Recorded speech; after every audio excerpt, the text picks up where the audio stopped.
자, 오늘은 죄의 법, 사망의 법, 그리고 생명의 법, 성령의 법에 대해서 어떻게 우리 마음속에서 역사하는지 그것에 대해서 살펴보도록 하겠습니다. 어느 동네에 지킬이라는 박사가 있었습니다. 참 선한 일을 많이 했습니다. 그의 별명이 고아의 아버지, 가부의 보호자, 자비의 아버지라고 하면서 좋은 평판, 사람들이 존경했습니다. 그런데 그 동네에 굉장히 골칫덩어리가 하나 있었습니다.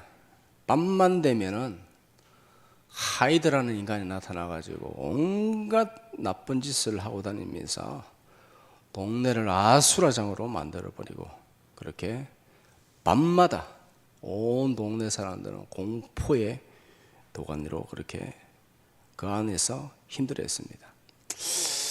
사람들이 모여서 작전을 짰습니다. 어떻게 하면 저것을 갖다가 잡아서 동네의 화근을 갖다가 없애버려야 되겠다. 그래서 작정을 하고 드디어 하이드라는 사람을 잡았습니다. 이제 보안관이 가면을 갖다 벗기려고 합니다. 동네 사람들이 굉장히 궁금해합니다. 이 저 흉악한 놈이 누굴까? 밤마다 동네를 어지럽히는 이 천하의 악당이 도대체 누구냐 하면서 그렇게 다들 호기심에서 그렇게 집중하고 있었습니다. 보안관이 가면을 벗었습니다. 가면을 벗기는 순간에 동네 사람들이 입을 틀어막고 깜짝 놀랐습니다. 왜냐하면 그 사람이 누구냐면 그들이 평소에 그렇게 존경하고 사랑하던 누굴까요? 지킬 박사였습니다. 그는 낮에는 선한 사람으로 밤에는 천하의 악당으로 변하여서 살았습니다. 무엇을 말하는가? 다소 차이는 있지만은 사람의 마음속에서는, 우리의 마음에는 두 가지 마음이 있다. 양면성이 있다. 선을 행하고자 하는 마음이 있고 동시에 악을 행하고자 하는 마음이 있다라는 것입니다. 예속담에 이런 말이 있죠. 사촌이 땅을 싸면 뭐가 아프다? 배가 아프다. 왜 배가 아플까? 시기하고 질투. 그냥 비알이 꼬이는 거예요.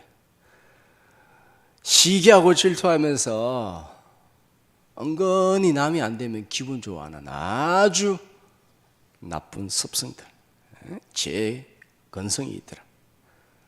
그런데 한편 그의 반면에 비해서 어려운 사람들을 보면 도와주고 싶어하는 측은지심이 있더라. 이것이 인간의 양면성입니다. 사도 바울도 같은 사람이죠. 그러다 보니까는 똑같은 이런 양면성을 내서 갈등이 있더라. 단순한 갈등이 아닙니다. 오늘 본문에 보니까요, 너무 심각한 갈등이어서 그냥 죽을 것 같다. 너무 힘들다. 영적으로 민감한 사람일수록요, 이 갈등이 심합니다. 내가 왜 이런 악을 행할까? 사도 바울이 어떤 사람입니까? 아주 특별한 은혜를 받았고 하나님 앞에 크게 쓰임 받았던 정말 귀한 사람입니다.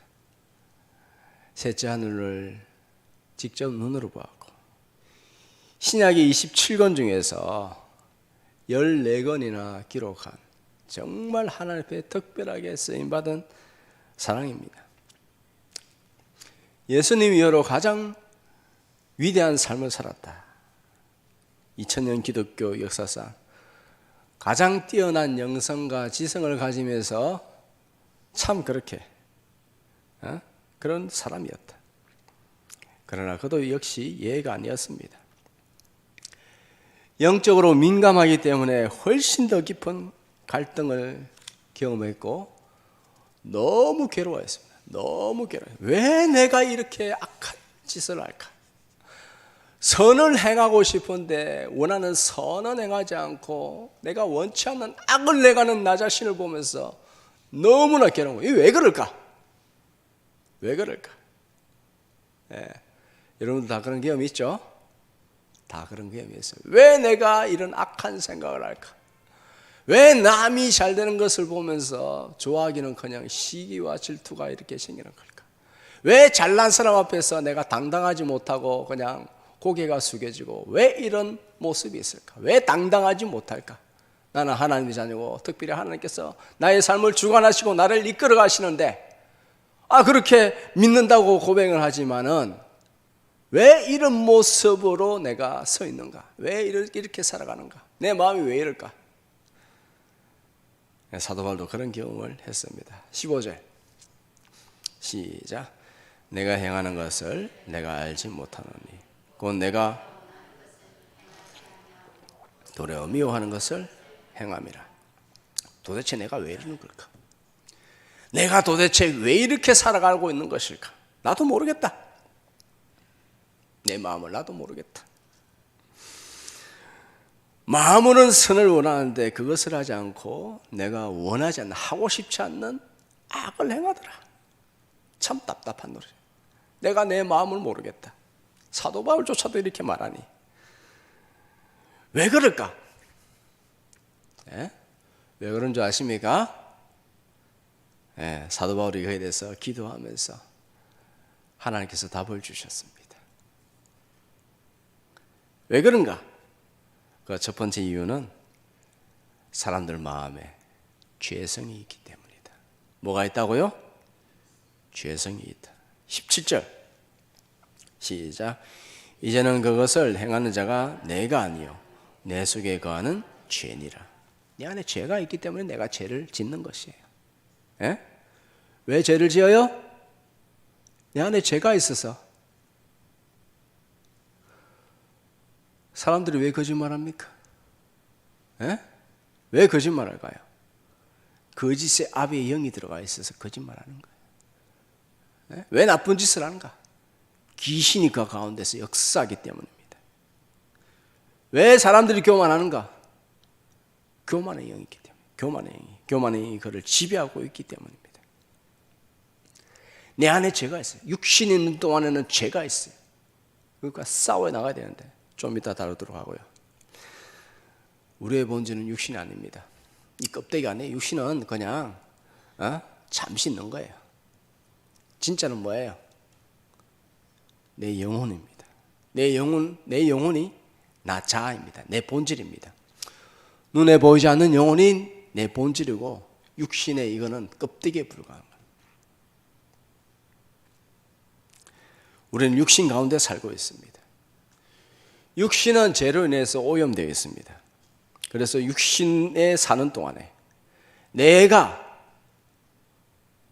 내 영혼이라는 것이죠. 내가 육신 가운데 거하는 동안에는 이 죄에서 완전히 자유할 수 없다.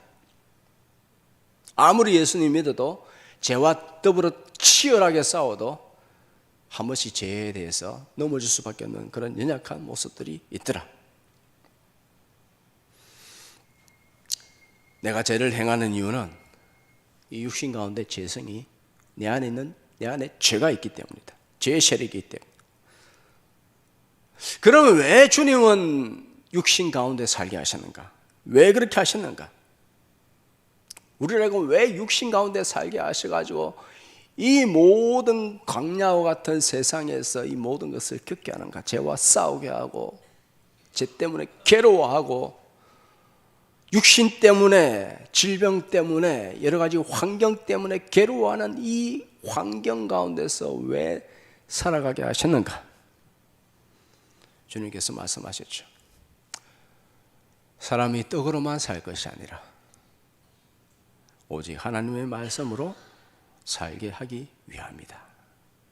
우리가 육신 가운데서 광야 인생에서 살아가면서 무엇을 배우느냐?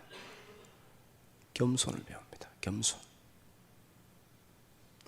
겸손한 자는 하나님을 의지하며 하나님께 부복하며 말씀에 순종합니다. 왜 사람들이 말씀에 순종하지 않는가? 교만하기 때문이죠. 믿음이 없기 때문입니다. 제가 지난 며칠 감기 몸살로 참 힘들었잖아요. 그죠? 진짜 힘들더라고요. 한 일주일 동안 힘들었습니다. 그때 제 마음에 정말 강력하게 울리는 하나님의 말씀이 있었습니다. 굉장히 강하게 울리더라고요. 평소에도 항상 생각하고 있는 것인데 굉장히 강하게 울렸습니다. 무슨 음성이냐 하면 육체를 가진 자들아 겸손하라. 육체를 가진 자들아 겸손하라. 계속 내 마음이 울렸습니다. 인간은요 겸손할 수밖에 없는 존재입니다. 교만할 수 없는 존재인데 교만해요. 왜 그렇다고요? 죄가 있어서 그래요. 내 속에 죄가 있어서 싸우는 거예요. 그게 영적 전쟁이에요. 자, 둘째로 원하는 선을 행치 않고 도리어 악을 행하는 둘째 이유는 뭔가? 내 속에 선한 것이 없기 때문이다. 18절 시작. 내 속 곧 내 육신에 선한 것이 거하지 아니하는 줄 아노니 원함은 내게 있으나 선을 행하는 것은 없노라. 내가 원하는 바 선은 행하지 아니하고 도리어 원치 않는 바 악을 행하는도다. 좀 다른가요? 내가 선을 행하지 못하는 이유는 무엇인가 하면 내 안에 선한 것이 없기 때문이다. 내가 선한 것이 없어요. 능력이 없어요. 선을 행할 수 있는 능력이 없습니다. 그럼 어떻게 되느냐? 우리는 성령님께 날마다 도움을 구해야 됩니다. 성령 충만하도록. 성령 충만이 뭐라고요? 성령의 지배를 받는 것이 성령 충만이다. 나의 영혼을 붙드시고 나를 주장하셔서 악을 행치 않게 하여 주시옵시고 말씀을 생각나게 하사 말씀을 행할 수 있는 능력을 주시옵소서.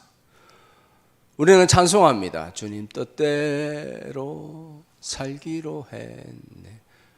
주님 뜻대로 살기로 했네. 주님 뜻대로 살기로 했네.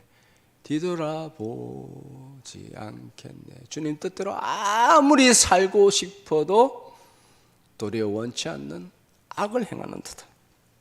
왜? 내 안에 선한 것이 없습니다. 선을 행할 수 있는 능력이 없습니다. 어떻게 하라고요? 성령님께 겸손하게 엎드려서 하나님, 주님의 능력으로 주님 말씀에 순종하며 살게 하여 주시옵소서. 사도 바울은 이런 깊은 갈등이 있었습니다. 그러면서 오라 나는 공고한 자로다 통탄하였어요. 바울은 로마 교회에 편지를 쓰면서 자신이 거룩한 척하지 않았습니다. 특별한 존재이냐 그렇게 말하지 않았습니다. 자신의 모습을 아주 적나라하게 보여주고 있습니다. 그가 구원을 받고 사도로서의 사명을 감당하고 있습니다. 그럼에도 불구하고 여전히 선과 악에 대해서 갈등하며 영적인 전쟁을 취하고 그리고 주님께서 깨닫게 하셔서 예수님의 보혈만을 온전히 의지하며 예수님의 보혈을 자랑하고 있는 것을 볼 수 있습니다. 나의 자랑은 뭐뿐이다? 십자가뿐이다. 정말 십자가밖에 없구나.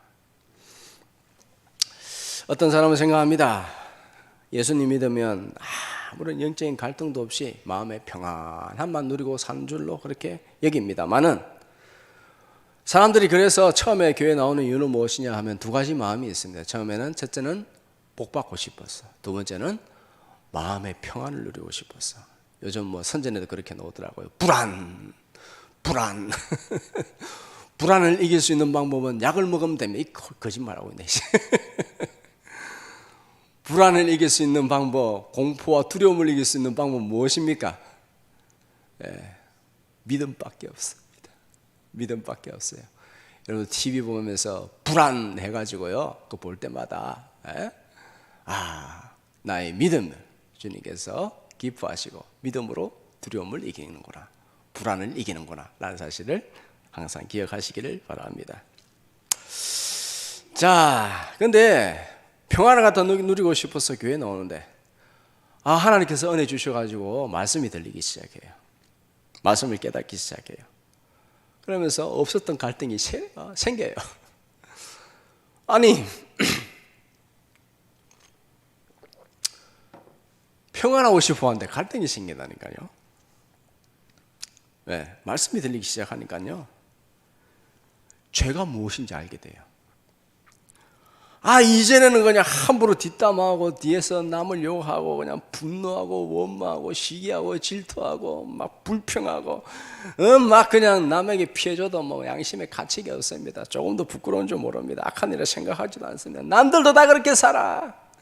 다른 사람도 다 그렇게 사는데 그게 뭐가 나쁜 일이냐라고 하면서 오히려 더 고래고래 가마지로 목소리만 크면 이긴다.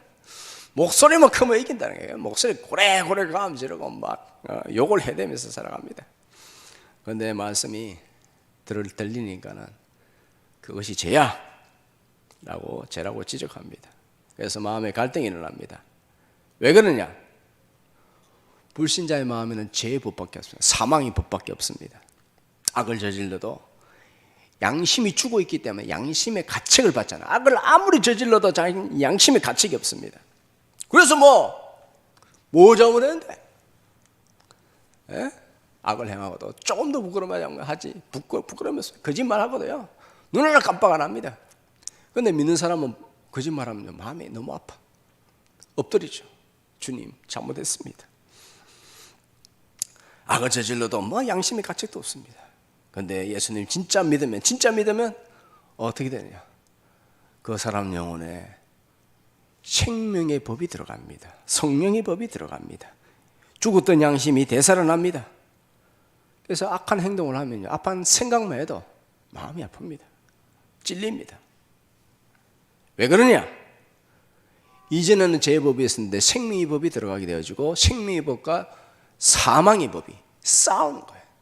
갈등하는 거예요. 이 말은 무엇이냐 하면 내가 죄의 법을 따를 것인가 하나님의 법을 따를 것인가,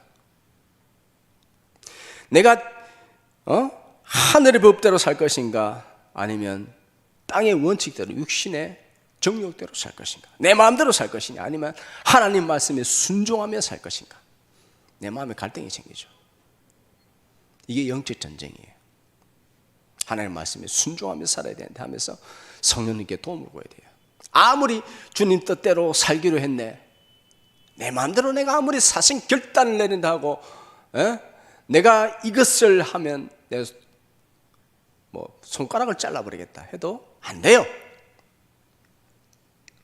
성령님이 도와주셔야 돼요. 내가 선을 행할 수 있는 능력이 없다.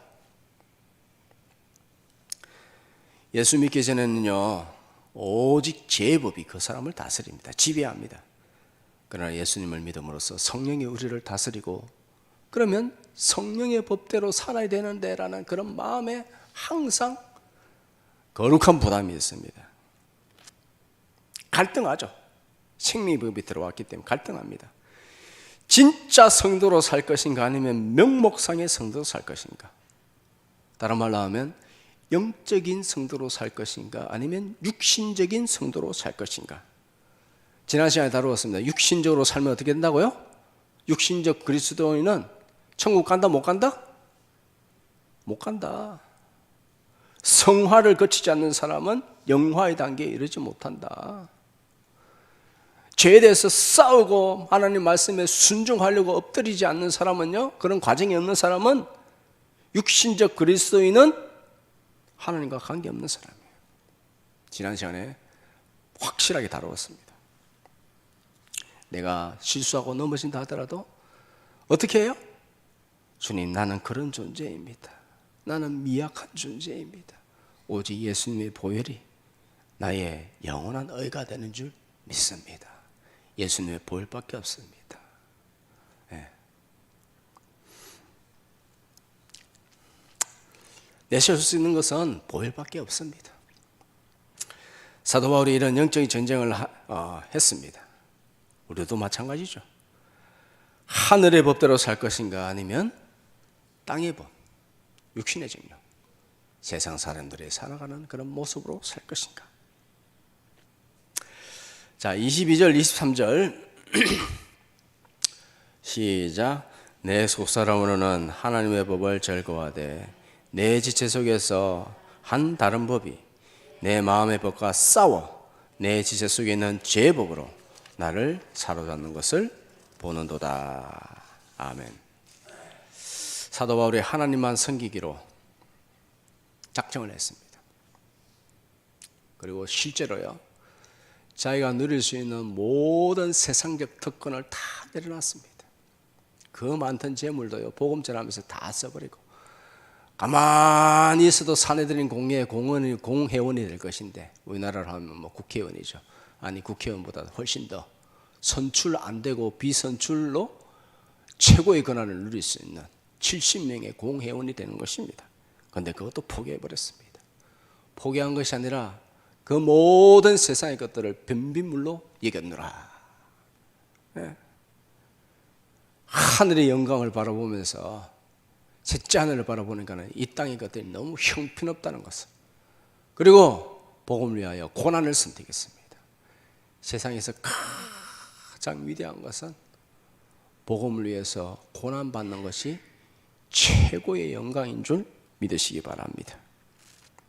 최고의 영광은, 최고로 가장 귀중한 것은 복음을 위해서 고난을 받는 것이다. 그래서 사도 바울이 말하죠. 너희도 나와 같이 복음을 위하여 고난을 받자. 복음의 고난에 동참하자. 라고 그렇게 말을 했습니다. 자, 주님 뜻대로 그렇게 살겠노라고 다짐했습니다. 굳게 결심했습니다. 사생 결단을 했습니다. 그럼에도 불구하고 자신의 의지와는 관계없이 그 반대로 계속 죄를 범하는 거예요. 참 답답하고 미칠 지경이죠. 아니, 모든 것을 포기하고 결단하고 내가 주님의 자녀로서, 하나님의 자녀로서 똑바로 살고 싶다고 하면서 그렇게 왔는데, 그런데도 불구하고 이제는 똑같아. 아무리 결단하고 노력해도 그래도 이 죄의 건세를 갖다가 이길 수가 없어요. 절규하죠. 그런 모습을 보면서 절규합니다. 아니, 내가 모든 것을 다 포기하고 복음을 갖다 전하는데 왜 내가 복음대로 살지 못하는가, 말씀대로 살지 못하는가, 왜 하나님의 법을 절구하면서 마음으로는 하나님의 법을 절구하는데 왜 이 행위는 왜 악한 것들이, 악한 죄를 저지르는가. 너무 힘든 거예요. 도무지 죄의 건세를 이길 수가 없습니다. 절규합니다. 어떻게 절규합니까? 24절 시작. 오라 나는 공고한 사람이로다.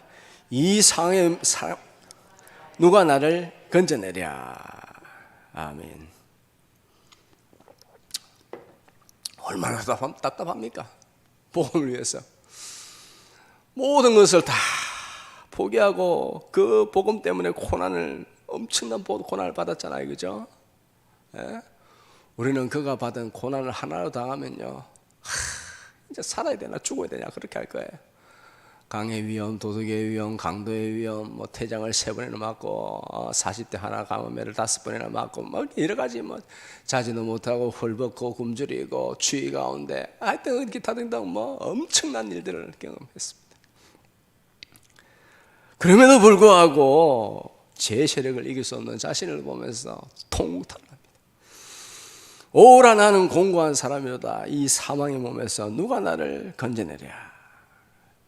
인간이 아무리 사생결단을 해도 죄의 세력을 이길 수가 없다. 육신을 있는 동안은 죄의 세력을 이길 수가 없구나. 즉 죄를 안 짓고는 살 수가 없구나. 고범죄는 물론 안 짓죠. 오히려 죄를 갖다 짓지 않아요. 그런데 자범죄를 지어요. 연약해서 죄를 범하는 거예요. 죄를 갖다 계속 범합니다. 그러나 깨달았어요. 그렇구나. 죄의 세력이 있구나. 내 속에 선한 것이 없구나. 그럼에도 불구하고 주님께서 나를, 너가 죄와 사망의 법에서 내가 너를 건져내었다. 생명과 성리의 법으로 너를 건져내었다. 구원하였다. 성도는 아무리 연약해도 죄를 지어도 아무도 정죄할 수가 없습니다. 아무도 정죄할 수가 없습니다. 왜냐하면 죄와 사망의 법에서 예수님께서 우리를 구원하여 주신 줄 믿습니다. 그 내용이 어디입니까? 로마서 8장 1절 시작. 그러므로 이제 그래서도 예수 안에 있는 자에게는 결코 정죄함이 없나니. 우리는 더 이상 죄인이 아니다. 죄를 지어도 죄인이 아니다. 왜냐하면 신분이 바뀌었다. 이전에는 사탄의 노예, 죄의 노예였습니다. 노예 상태, 노예 상태. 그러나 이제는 하나님께서 나를 자녀 삼아 주셨다. 예수님의 거룩한 신부가 되었다. 예수님을 지금 닮아가고 있다. 우리는 장차 부활의 첫 열매 되시는 예수님처럼 변화되어질 것이다. 엄청난 일이죠. 이거는 뭐 우리의 의는 오직 예수님의 보혈밖에 없습니다. 오직 예수님의 보혈. 우리의 자랑은 예수님의 보혈밖에 없습니다. 예수님께만 영광을 올려드려야 될 줄 믿습니다. 우리는 더 이상 죄의식을 가질 필요가 없습니다. 사탄의 속임수일 뿐입니다. 물론 죄에 대해서 민감해야 됩니다. 그리고 죄에 대해서 피 흘리기까지 싸워야 됩니다. 왜 그러냐? 죄가 없는데 왜요? 죄 사해 주시는데 왜 죄에 대해서 피 흘리게 싸우고 그렇게 계속해서 성화되어져야 됩니까? 왜 그러냐? 하나님께서 그렇게 하라고 하셨고 우리가 제대로 하지 못한다고 할지라도 그렇게 하고자 몸부림을 치면은 하나님께서 가상히 여기십니다. 기뻐하십니다. 사랑하십니다. 너무 좋아하세요. 예를 들어서요, 뭐 이런 예가 적당한지 모르겠는데 아버지가 아들에게 용돈을 줍니다. 그런데 아들이 그 용돈을 모아가지고 생일로 선물을 사줍니다. 그건 얼마 되지도 않죠. 뭐 돈 얼마 되겠어요, 아버지 입장에서. 그런데 아버지가 엄청 기쁜 거예요. 너무 기쁘죠. 왜 다른 사람들 자랑하는 내 아들이 그거 사줬다고. 왜 사줬다고? 뭐 프라다 그런 그 명품이 문제가, 가격이 문제가 아니죠. 이거 내 아들이 사준 거라고, 돈을 모아가지고 내 아들이 사준 거라고 하면서 굉장히 좋아하고 막 사람들한테 자랑합니다. 엄청나게 좋아하죠. 하나님은 우리에게 큰 거 원하지 않습니다. 큰 거 원하지 않습니다. 주님은 우리가 정말 작은 일에 주님의 뜻대로 살고자 하는 그런 마음으로 엎드리는 것을 기뻐하십니다. 네. 말씀에 순종하고자 하는 그런 모습을 보면서 기뻐하신다. 네. 사실 그런 사람은요, 복을 받아도, 큰 복을 받아도 망하지 않습니다. 복을 받아서 망하는 사람 엄청 많습니다. 쉬운 예로 로또 맞아가지고 망하는 사람 많다는 것이죠. 하나님께서 그릇이 준비되면, 즉 복을 받아도 망하지 않는다고 딱 판단되면 주님께서 넘치도록 주십니다. 주님의 뜻대로 살기 위해서는 다른 방법이 없습니다. 성령님 나를 지배하여 주시옵소서. 날마다 자기를 죽이고 날마다 성령님께 도움을 구해야 됩니다. 그것이 2절의 내용입니다. 2절 시작. 그리스도 예수 안에 있는 생명의 성령의 법이 죄와 사망의 법에서 너를 해방하였음이라. 생명의 성령이, 성령님께서 죄의 법에서 우리를 해방시킨다. 성령님께서 함께 하신다. 죄와 사망의 법에서 벗어나기 위해서는 성령의 지배를 받아요. 성령이 나를 지배해달라고 나는 어리석고 미련합니다. 나는 한낱 티끌에 불과합니다. 주님의 도움이 없이는 살아갈 수가 없는 죄인에 불과합니다. 하나님이여 나를 온전히 지배하여 주시옵소서. 인간은요, 의존적인 존재입니다. 독립적인 존재가 아니라 의존적인 존재다. 무슨 말이냐면 세상의 지배를 받든지 하나님께 지배를 받든지 둘 중에 하나에게 지배를 받는다. 교만한 사람 말하죠. 나는 아무한테도 지배를 안 받는다. 그 인간은 사탄에게 지배를 받고 있는 상태입니다. 이미 교만한 상태예요. 이 마귀가 그 사람을 지배하고 있는 상태예요. 마귀의 지배를 받든지 성령님께 지배를 받든지 우리는 둘 중 하나입니다. 둘 중 하나다. 우리는 누구의 지배를 받아야 됩니까? 뭐 말할 것도 없죠. 성령의 지배를 받아야죠. 어떻게 됩니까? 성령님께 엎드려야 됩니다. 우리는 비록 세상에 살지만 세상에 속하지 아니하고 하늘에 속한 자입니다. 그러기에 하늘의 법을 따라가야 될 줄 믿습니다. 그리할 때에 죄의 권세가 나를 더 이상 지배하지 못합니다. 날마다 성령 충만을 강구하시길 바랍니다. 그러면서 이렇게 말하세요. 기도하세요. 우리가 하고 못하고 중요한 게 아니에요. 이렇게 말씀하십시오. 주님, 무엇을 원하십니까?